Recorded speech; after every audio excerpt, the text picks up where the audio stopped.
الحمد لله رب العالمين والعاقبة للمتقين والصلاة والسلام على سيد المرسلين. أعوذ بالله السميع العليم من الشيطان الرجيم.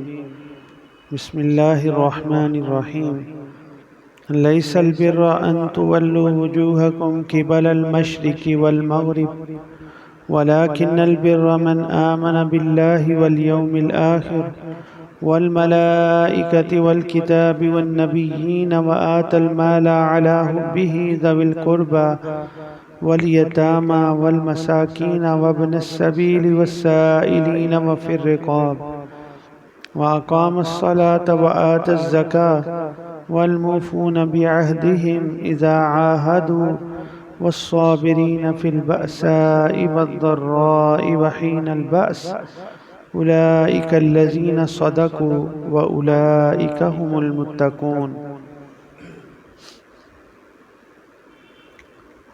لیس البر نہیں ہے نیکی ان تولو کہ تم پھیرو وجوہکم اپنے چہروں کو قبل المشرقی مشرق کی طرف والمغربی اور مغرب کی طرف ولکن البر اور لیکن نیکی یہ ہے من آمن باللہ جو ایمان لایا اللہ تعالیٰ کے ساتھ والیوم الآخر اور آخرت کے دن کے ساتھ والملائکہ اور فرشتوں کے ساتھ والکتاب اور کتاب کے ساتھ والنبیین اور نبیوں کے ساتھ وآت المال علی حبہ اور نیکی یہ بھی ہے کہ وہ مال دے علی حبہ اس کی محبت پر ذوی القربى قریبی رشتہ داروں کو والیتامى اور یتیموں کو والمساکین اور مسکینوں کو وابن السبیل اور مسافروں کو والسائلین اور سوال کرنے والوں کو وفی الرقاب اور غلاموں کے آزاد کرنے میں مال خرچ کرنا یہ بھی نیکی ہے وَأَقَامَ الصَّلَاةَ اور نماز قائم کرے وَآتَ الزَّكَاةَ اور زکوٰۃ ادا کرے یہ بھی نیکی ہے وَالْمُوفُونَ بِعَهْدِهِمْ اور پورا کرے اپنے وعدے کو اذا عاہدوا جب وعدہ کرے یہ بھی نیکی ہے وَالصَّابِرِينَ اور وہ صبر کرے فِي الْبَأْسَاءِ تنگی کے وقت وَالضَّرَّاءِ اور تکلیف کے وقت وحین الباس اور لڑائی کے وقت اولئک الذین صدقوا یہی وہ لوگ ہیں سچ بولنے والے واولئک هم المتقون اور یہی لوگ جہنم کی آگ سے بچنے والے ہیں پرہیزگار ہیں۔ یہ بدھ کے دن ہم نے سبق پڑھا تھا، تو یہ بات ہوئی تھی کہ اس سبق کو دوبارہ سے دہرائیں گے، کچھ چیزیں رہ گئی تھیں وہ بھی ساتھ میں ان کی وضاحت بھی ہو جائے گی۔ بات یہاں سے شروع ہوئی تھی کہ یہودی اور عیسائیوں کا جو اعتراض تھا کہ قبلہ بدل دینا یہ عجیب سی بات ہے کہ پہلے بیت المقدس کی طرف منہ کر کے نماز پڑھنا پھر بیت اللہ کی طرف، تو یہ کیسے لوگ ہیں، کیسی نیکیاں کرتے ہیں۔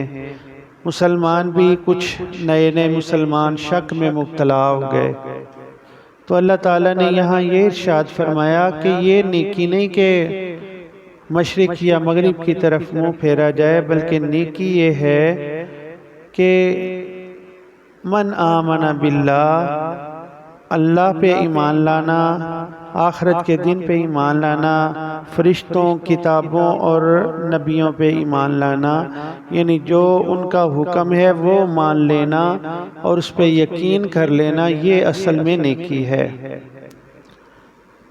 پھر یہودیوں کے اندر ایک بڑی بری خصلت تھی کہ وہ مال تو بہت زیادہ تھا لیکن وہ اس کو لوگوں پہ خرچ نہیں کرتے تھے، اللہ کی راہ میں خرچ نہیں کرتے تھے۔ تو اللہ نے فرمایا نیکی تو یہ ہے کہ جب تمہیں خود مال کی زیادہ ضرورت ہو، مال کی محبت ہو، محبت سے مراد ہے کہ جب خود زیادہ ضرورت ہو اس پیسے کی، مال کی، تو اس وقت اس کو اللہ کی راہ میں خرچ کرو۔ کن پہ؟ ذوی القربا، قریبی رشتہ داروں پہ۔ سب سے پہلے اس پہ بات ہوئی تھی اور یہ بات مکمل کی تھی، قریبی رشتہ دار۔ اور قریبی رشتہ داروں میں والدین سب سے پہلے ہیں، پھر بہن بھائی ہیں، پھر رحم کے رشتے ہیں نانی اور دادی کی طرف سے۔ ان پہ خرچ کریں۔ ان پہ خرچ کرنا جو ہے وہ ایسا ہے کہ اللہ تعالیٰ کسی اور بندے پہ خرچ کرنے سے جتنا اجر دیتے ہیں، اپنے قریبی رشتہ دار، خون کے رشتہ دار جو ہیں ان پہ خرچ کرنے کا دوہرا اجر ملتا ہے۔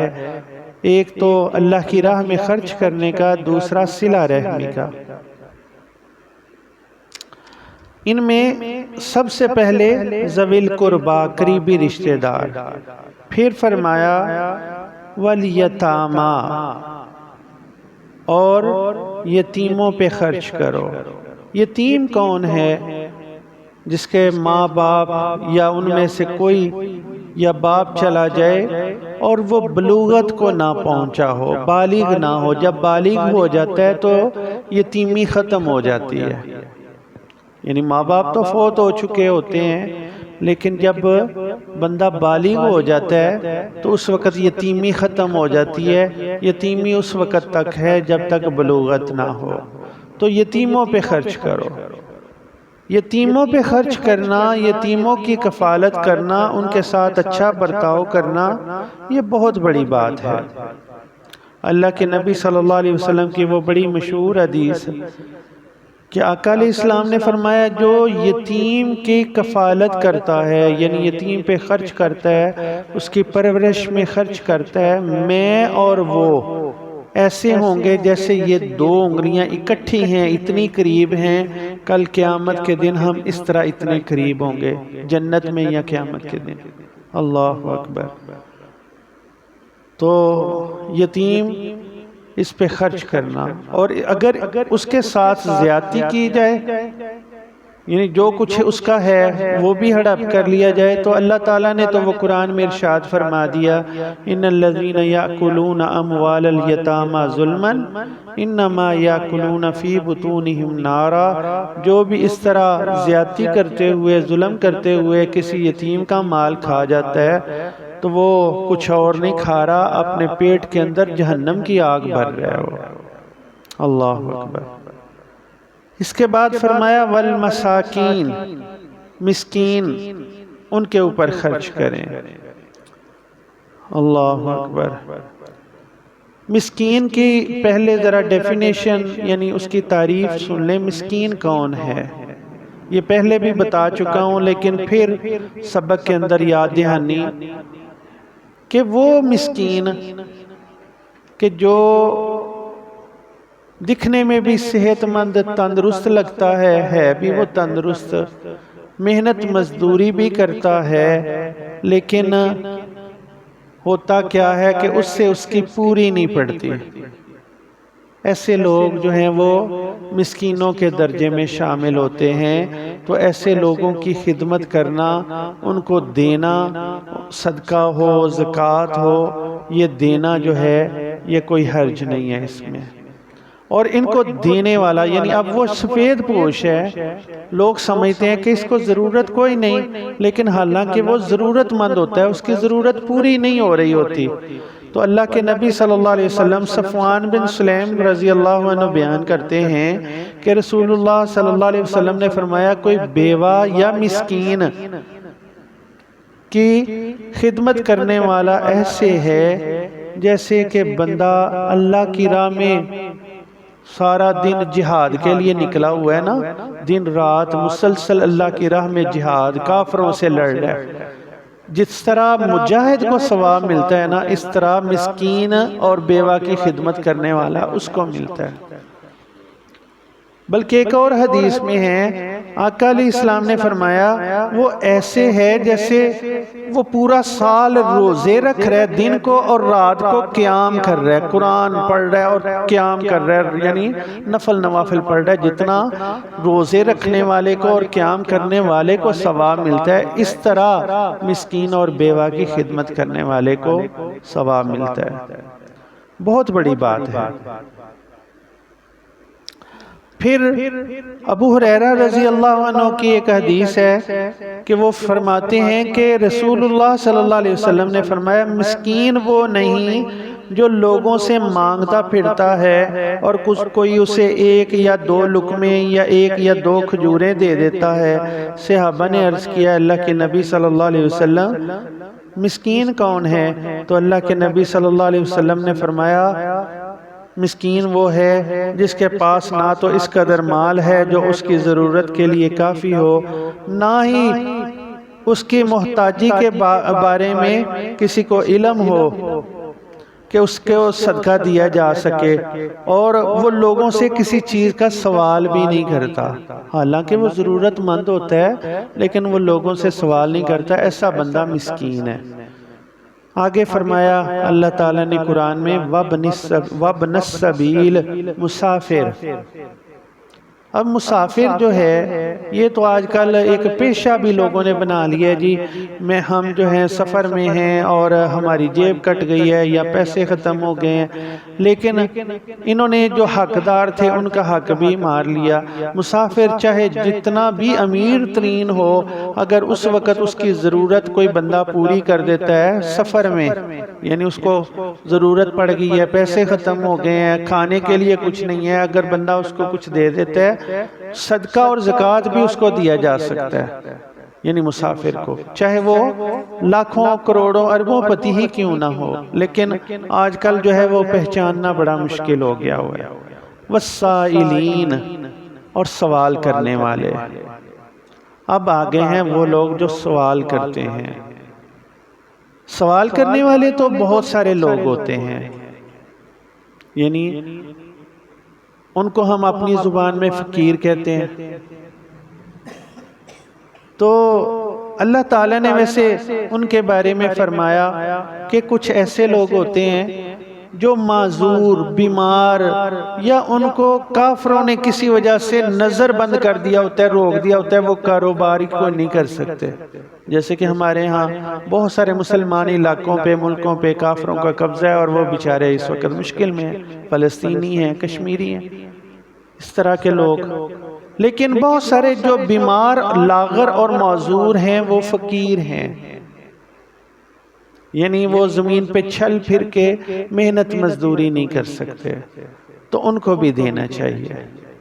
للفقراء الذین احصروا فی سبیل اللہ لا یستطیعون ضربا فی الارض یحسبہم الجاہل اغنیاء من التعفف، یعنی کچھ ایسے ہوتے ہیں کہ وہ بیچارے کام کچھ نہیں کر سکتے، لوگ کہتے ہیں کہ یہ تو بندہ اچھا بھلا ہے لیکن کام نہیں کر سکتا، وہ بیمار ہے بیچارہ، اپنی دوائی کے لیے، اپنے معاملات کے لیے بڑا پریشان ہے۔ تعریفہم بسیماہم لا یسألون الناس الحافا۔ اب اس میں ایک چیز اور ہے کہ وہ چمٹ کے سوال نہیں کرتے، یعنی سوال تو اگر کر لیتے ہیں کچھ لوگ، لیکن ایک ہوتا ہے چمٹ جانا، پیچھے ہی پڑ جانا، نہیں نہیں مجھے دیں، ضرور دیں۔ یہ پروفیشنل بیکاری جن کو ہم کہتے ہیں، ان کا کام ہی یہی ہے اور کچھ نہیں کرنا، وہ چمٹتے نہیں ہیں۔ قرآن نے فرمایا لا یسألون الناس الحافا۔ اب لیکن سوال کرنے والے کی بات ہو رہی ہے کہ جو سوال کرتا ہے اس کو کچھ دیں۔ اللہ کے نبی صلی اللہ علیہ وسلم کی ایک حدیث جو ہے وہ میں آپ کو سنا دیتا ہوں۔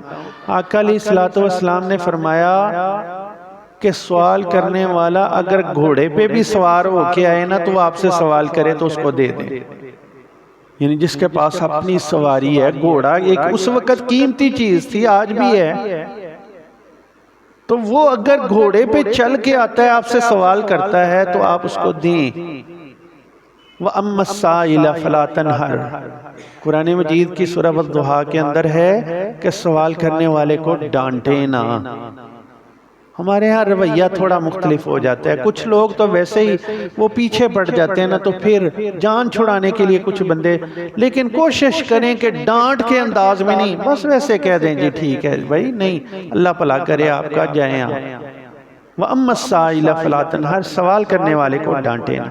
وَفِي الرِّقَابِ، اور گردنیں آزاد کرنے میں، پیسے خرچ کرنا جو ہے یہ بھی بہت بڑی نیکی ہے. اب گردنیں آزاد کرنا یہ کیا چیز ہے؟ اس وقت ہوتا تھا غلام، اور آج کے دور میں بھی غلامی اس طرح کی نہیں، لیکن ہے صحیح. کچھ لوگ جو ہیں وہ کسی وجہ سے قرضہ لے کے پھنس جاتے ہیں، پھر ان سے ادا نہیں ہوتا اور وہ بیچارے مجبور ہو جاتے ہیں. کچھ نے تو پیشہ بنا لیا ہوا ہے نا، یہ جو کاریگر حضرات ہوتے ہیں، ایک کارخانے سے لیا، وہاں سے ابھی دیا نہیں، اگلے کارخانے میں جہاں اچھی محنت ملنی شروع ہوئی وہاں پہ چلے گئے. وہ تو ایک پیشہ بنا لیتے ہیں، لیکن جو مجبور ہیں وہ لیا ہے، اب اتارنا مشکل ہے، مجبور ہو گئے ہیں، لینے والا پریشان کر رہا ہے. تو وَفِي الرِّقَابِ، اب ان کی گردنیں چھڑانے میں خرچ کرنا، یہ بہت بڑی بات ہے. اللہ اکبر. اللہ کے نبی صلی اللہ علیہ وسلم، ابو ہریرہ رضی اللہ تعالیٰ عنہ بیان کرتے ہیں کہ اللہ کے نبی صلی اللہ علیہ وسلم نے فرمایا جو شخص کسی مسلمان، وہ غلام ہے یا اس طرح بیچارہ پھنسا ہوا ہے کہ اس کی جان نہیں چھوٹ رہی، اس کے لیے وہ پیسے دے کے اس کو آزاد کروا دیتا ہے، یعنی اس کا قرضہ دے کے جان چھڑا دیتا ہے. اب اس کے جتنے اعضاء ہیں جسم کے سارے، وہ ظاہر ہے اس کا قرضہ یا اس کے پیسے دے دیے گئے، اب وہ آزاد ہو گیا. اللہ کے نبی صلی اللہ علیہ وسلم نے فرمایا دینے والا اس کے بدلے میں جو ہے نا، اللہ تعالیٰ اس کے سارے اعضاء کو جہنم سے آزاد کر دیتے ہیں. چھوٹی بات نہیں ہے، بہت بڑی بات ہے. جہنم سے بچ جانا یہ بہت بڑی بات ہے. میں اس کی ایک مثال دیتا ہوں. اکثر وہ میں نے حضرت ابو دہدہ کا رضی اللہ عنہ کا واقعہ جو ہے وہ کئی دفعہ سنا ہے کہ وہ ایک بچہ تھا، اس کی زمین کے اندر، حد کے اندر ایک کھجور کا درخت تھا. تو جس کا درخت تھا اس کو کہا گیا کہ بھائی یہ درخت، یہ یتیم بچہ ہے، اس کو دے دیں یا اس سے کچھ پیسے لے لیں، اس نے دیوار کرنی ہے، اس کی دیوار کے درمیان میں آ رہا ہے وہ درخت. وہ مانا نہیں. بہت سارے لوگوں نے سمجھایا، نہیں مانا. اللہ کے نبی صلی اللہ علیہ وسلم کی خدمت میں یہ مقدمہ آیا تو آقا علیہ السلام نے فرمایا بھائی آپ دے دو، میں تم سے وعدہ کرتا ہوں اس کے بدلے میں تمہیں جنت کے اندر ایک کھجور کا درخت مل جائے گا. یعنی جنت کے اندر کھجور کا درخت سے مطلب کیا ہے کہ جنت مل جائے گی. جنت میں جاؤ گے تو جنت کے اندر کھجور کا درخت ملے گا. اب وہ نہیں مانا، اس میں بھی نہیں مانا. اتنا بد نصیب شخص کہ مجھے جنت کی آفر ہو رہی ہے، میں درخت کو کیا چیز ہے. تو ابو دہدہ رضی اللہ عنہ فرماتے ہیں وہ پاس ہی بیٹھے ہوئے تھے، اس بندے کو سائیڈ پہ لے گئے، کہنے لگے اللہ کے بندے میرے ساتھ سودا کر لے، تجھے پتہ ہے مدینہ کے باہر ایک میرا باغ ہے. کہنے لگا ہاں پتہ ہے، بہت بڑا باغ ہے، پتہ نہیں کتنے درخت ہیں اس کے اندر، اور پھر اس کے اندر ایک بڑا عالی شان گھر بھی بنا ہوا ہے، اس کے اندر پانی کا کنواں بھی ہے. تو ایسا کرو یہ درخت مجھے دے دو، میرا سارا کچھ لے لو، میرا سارا کچھ لے لو، وہ درخت مجھے دے دو. تو بڑا خوش ہوا، کہنے لگا جی مجھے منظور ہے، آپ مذاق تو نہیں کر رہے؟ کہنے لگے نہیں مذاق نہیں کر رہا، مجھ سے لکھوا لو، جو جس طرح چاہتے ہو میں تمہیں دینے کو تیار ہوں. سودا ہو گیا، اس کو کہہ دیا کہ ہاں میں نے تمہیں اپنا باغ دیا، یہ درخت میرا ہو گیا. اللہ کے نبی صلی اللہ علیہ وسلم کی خدمت میں حاضر ہوئے، پوچھنے لگے آقا کیا اس درخت کے بدلے اگر میں یہ خرید لوں تو مجھے جنت کے اندر ایک درخت ملے گا؟ یعنی دیکھیں صحابہ کی تڑپ دیکھیں جنت کے لیے، جہنم سے بچنے اور جنت کے لیے تڑپ دیکھیں. تو اللہ کے نبی صلی اللہ علیہ وسلم نے فرمایا ہاں. تو کہنے لگے آقا میں نے تو اس کا سودا کر لیا ہے، میں نے سارا باغ اس ایک درخت کے بدلے میں دے دیا ہے، گھر بھی دے دیا ہے. اللہ اکبر. اللہ کے نبی صلی اللہ علیہ وسلم اتنے خوش ہوئے. آقا فرماتے ہیں ابو درداء تو ایک درخت کی بات کرتا ہے، جتنے تو نے دیے اللہ اس سے بھی زیادہ تجھے جنت میں عطا فرمائیں گے. یہ ہے کہ جنت کا حصول. اور گھر گئے، باغ کے اندر نہیں داخل ہوئے، باہر سے یہ آوازیں لگا رہے ہیں اپنے گھر والی کو، باہر آ جاؤ، بچوں کو بھی لے آؤ، سامان کوئی نہیں اٹھانا. پوچھنے لگی کیا بات ہے ابو درداء؟ آ گئے، بچوں کو بھی لیا. کہنے لگے میں نے تو سودا کر لیا ہے. کس چیز کا سودا؟ میں نے یہ سارا باغ دے کے جنت کے اندر ایک درخت خرید لیا ہے. جنت کے اندر ایک درخت خرید لیا ہے، سارا باغ دے دیا ہے. تو بیوی بھی پھر ایسی ہو. کہنے لگی ابو درداء بڑا ہی نفع والا سودا کیا تم نے، بہت ہی اچھا کیا، دل خوش ہو گیا. یہ نہیں کہا تم نے کیا کر دیا، ہم کیا کریں گے، بھوکے مر جائیں گے، کیا ہوگا ہمارا، کچھ نہیں کہا. تو یہی بات کہ اگر کوئی بندہ کسی کو، اللہ کے نبی کا فرمان ہے اور اللہ کے نبی کی بات کبھی جھوٹی نہیں ہو سکتی، غلط نہیں ہو سکتی. آقا نے فرمایا جو کسی کو آزاد کرواتا ہے، جتنے اس کے اعضاء ہیں، جس کو آزاد کروایا گیا اتنے اعضاء، یعنی ایک بندہ پورے کا پورا ہے، اس کو آزادی مل گئی کسی سے، اب پورا کا پورا بندہ اللہ تعالیٰ نے جہنم سے بھی آزاد کر دیا. اور کیا چاہیے، یعنی جہنم سے آزادی ہو گئی تو جنت مل گئی. اللہ اکبر. والموفون بعہدہم، اس میں اقام الصلاۃ، ایتاء الزکوٰۃ، نماز قائم کرنے والا، زکوٰۃ ادا کرنے والا، وہ ساری باتیں وہ کئی دفعہ ہو چکی ہیں. والموفون بعہدہم اس آیت کا حصہ ہے کہ وعدہ کرے تو وہ پورا کرے، یہ بھی نیکی ہے. اور یہودیوں کے اندر یہ بھی خصلت تھی کہ وہ وعدے کی پابندی نہیں کرتے تھے. تو اللہ یہ ہمیں سمجھا رہے ہیں نیکی اصل میں یہ ہے کہ جب وعدہ کرو تو وعدے کو پورا کرو. اللہ اکبر. اور جو وعدے کو پورا نہیں کرتا نا، قیامت کا دن ہوگا، قیامت کا دن پوری کائنات کے لوگ آدم علیہ السلام سے لے کے قیامت تک آنے والے سارے وہاں اکٹھے ہوں گے. تو جو وعدہ پورا نہیں کرتا، وعدہ توڑ دیتا ہے، اللہ تعالیٰ اس کے قریب ایک جھنڈا گاڑ دیں گے جس کے اوپر لکھا ہوگا کہ یہ وہ بندہ ہے جو وعدہ پورا نہیں کیا کرتا تھا. لوگوں کی نظروں میں ذلیل ہو جائے گا.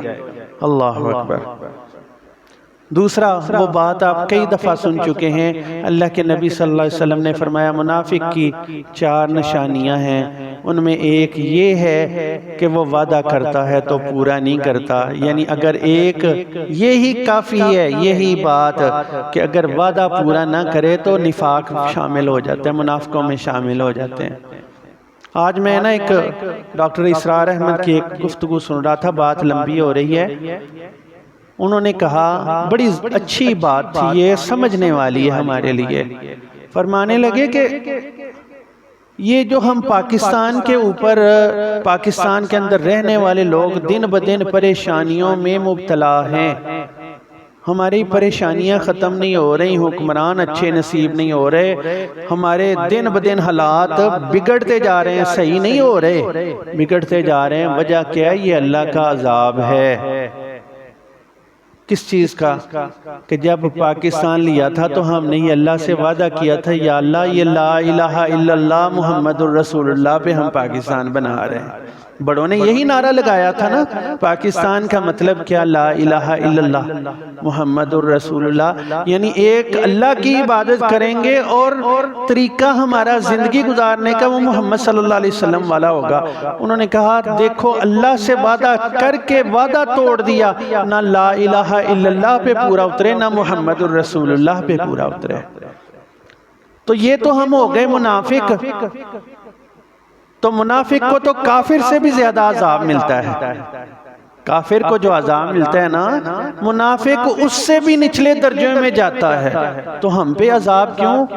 صرف اس وجہ سے کہ ہم کہیں گے جی یہ حکومتوں کا کام ہے، حکومتیں جانیں اور ان کا کام، وہ چاہیں اسلامی نظام نافذ کریں. مجھے یہ بتائیں، میں ہوں، آپ ہیں، کوئی آپ میں سے ہم نے اپنے اوپر یا اپنے گھر والوں پہ اسلامی نظام قائم کیا ہے؟